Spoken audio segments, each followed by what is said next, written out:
minggu lalu kalian sudah Ibu berikan bayangan untuk bagaimana nanti menceritakan, menulis cerita kalian mengenai liburan pada saat misalkan liburan akhir semester atau liburan tengah semester.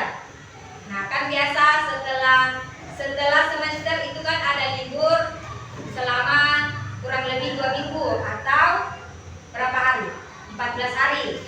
Ya, jadi silakan kalian nantinya menceritakan liburan kalian. Nah, jadi nanti Risol bisa menceritakan liburannya selama liburan ke Sidrap, mulai dari perjalanan pemberangkatannya di sini Papalang, ya. Jadi bisa menceritakan misalkan Rizwan menggunakan mobil bis atau menggunakan mobil pribadi bersama keluarganya, silakan menceritakannya.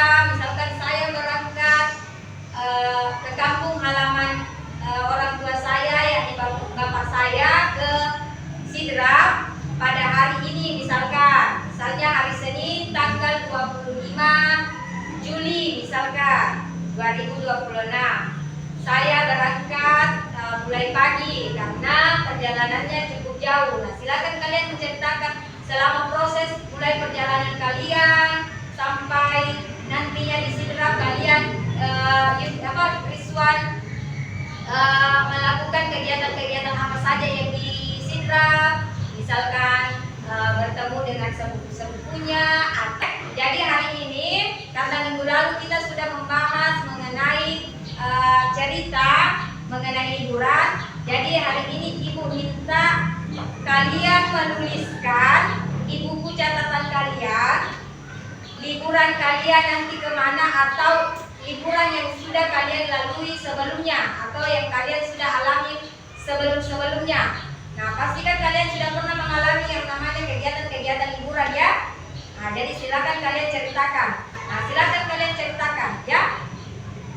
Atau paling tidak untuk bisa kalian benar-benar bisa menceritakan, kalian menceritakan liburan yang betul-betul sudah kalian alami. Mengerti tidak? Mengerti. Oke, jadi silakan kalian menceritakan liburan kalian di buku catatan kalian selama Ibu kasih waktu selama 7 menit. Ya, Ibu kasih waktu 7 menit untuk menulis cerita liburan kalian. Setelah itu nanti ada beberapa orang untuk bisa menceritakan cerita liburannya di depan. Ya, boleh ya? Oke? Ya, oke. Silakan dicatat untuk menceritakan liburannya. Ya, silakan. Ambil bukunya. Kemudian silakan menceritakan liburan liburannya. Yusran biasa liburan kemana, Yusran?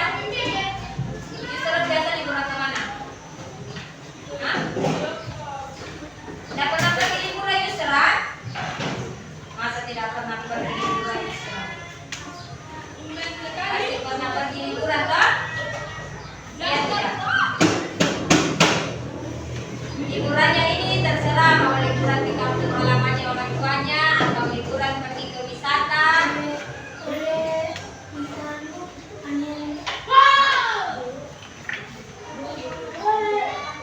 Iya, apa-apa.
Siapa?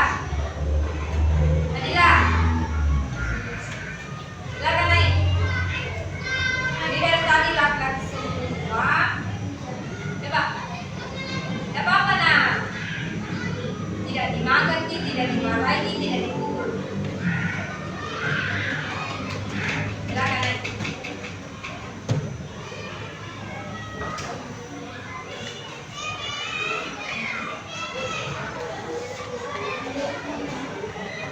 Suara-suaranya. Waalaikumsalam warahmatullahi wabarakatuh.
Perkenalkan,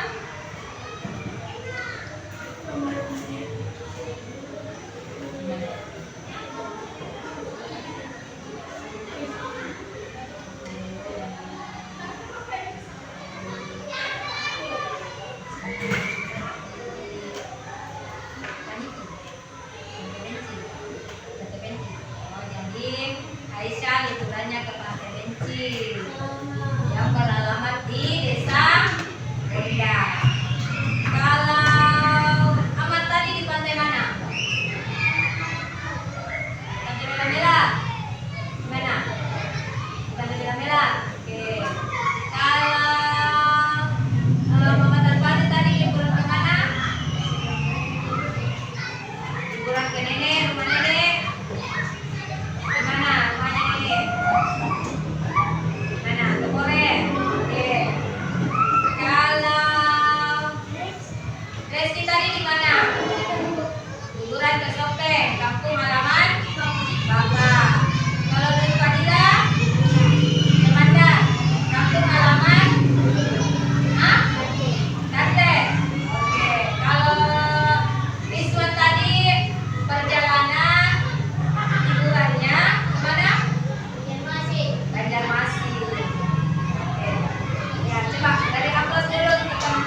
kalian untuk menceritakan liburan kalian itu tidak serta-merta itu hanya bunyi, tetapi bagaimana kalian bisa menyusun cerita kalian, kalimat-kalimatnya secara baik dan runtut. Maksudnya runtut bagaimana? Secara teratur, ya.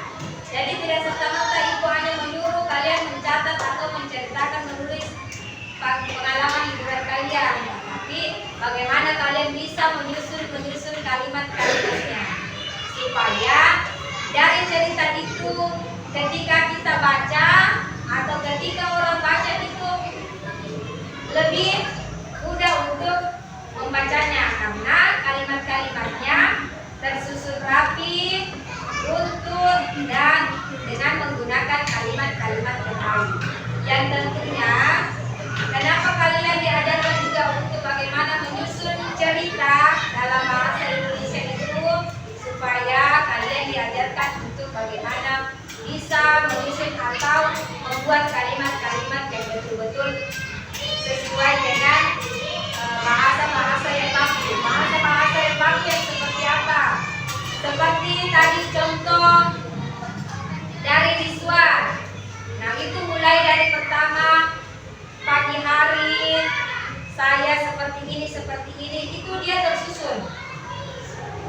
Jadi ketika kita menceritakan suatu cerita pengalaman perjalanan liburan, itu silakan kalian ceritakan mulai dari kalian bangunnya, terus kalian mandi, setelah mandi kalian dan ibu atau keluarganya menunggu mobil atau misalkan mobil pribadi yang kalian pakai, maka kalian dan keluarga kalian berangkat menggunakan mobil pribadi pada jam, pada pukul sekian.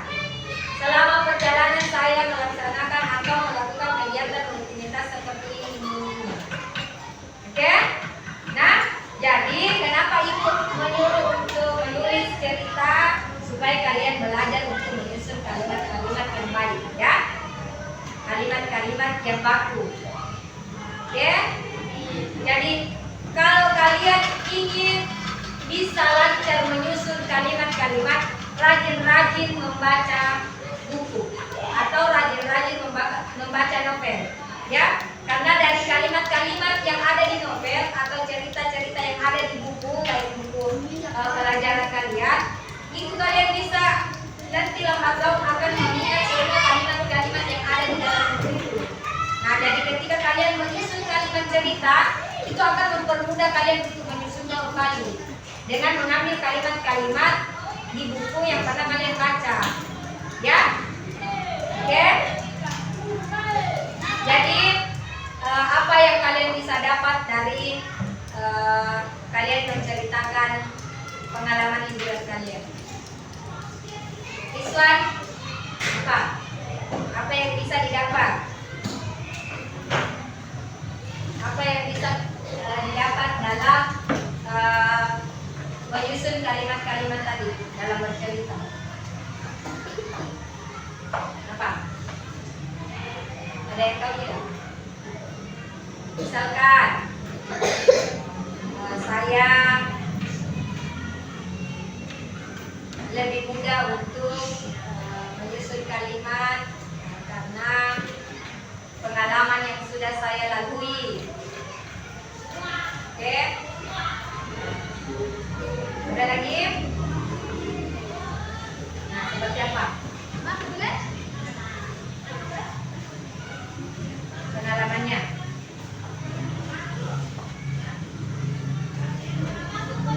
Jadi ketika kalian ingin menceritakan atau kalian diberikan suatu tugas seperti yang tidak pernah luput dari yang namanya mata pelajaran bahasa Indonesia itu, bagaimana kita diajarkan untuk pertama belajar untuk mengingat kalimat-kalimat yang baku, untuk menyambungkan suatu kalimat demi kalimat, kemudian bagaimana kita menaruh atau meletakkan tanda-tanda baca. Tanda-tanda baca itu yang mana? Tanda baca apa? Satu apa? Tanda koma. Oke.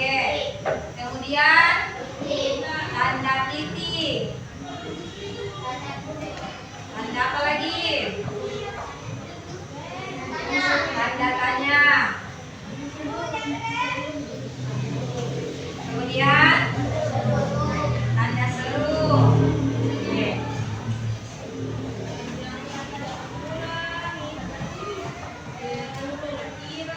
Ini ada beberapa tanda-tanda, ini belum semuanya. Jadi kita bagaimana kita diajarkan untuk kapan penggunaan tanda koma, kapan penggunaan tanda titik, kapan penggunaan tanda tanya, tanda seru, dan tanda-tanda yang lainnya lagi, ya. Jadi kita harus belajar itu. Nah, misalkan kemudian setelah menggunakan peletakan tanda-tanda baca, nah itu juga harus ada nanti cara pembacaannya. Kalau misalkan koma berarti dia berhenti sebentar dibandingkan dengan tanda titik. Kalau tanda titik itu jedanya agak lebih lama dibanding dengan tanda koma. Nah, kemudian tanda tanya itu nanti akan intonasinya agak berbeda, atau cara membaca pertanyaannya itu lebih berbeda kalau dia menggunakan tanda tanya.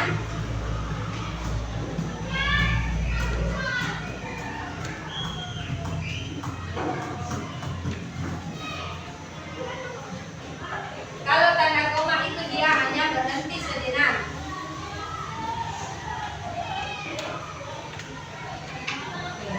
Kalau ini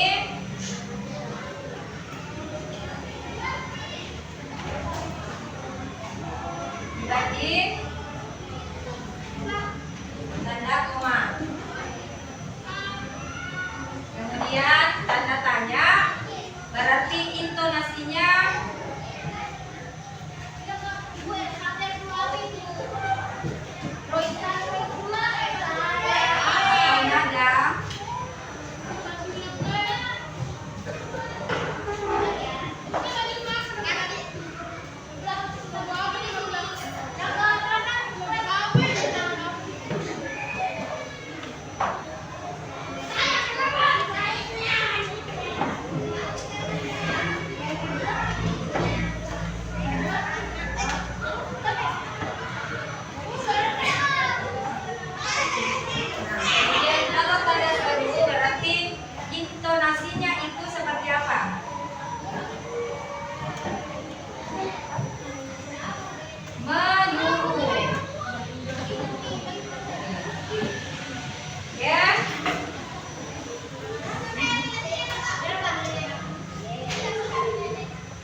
untuk hari ini pembelajarannya bahasa Indonesia ditutup dulu. Nanti kita kembali di pertemuan selanjutnya.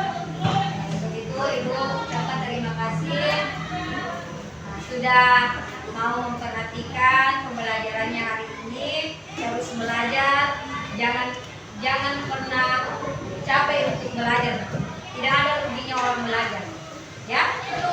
Selama ini Ibu belum pernah melihat orang yang belajar dalam hal yang positif itu rugi.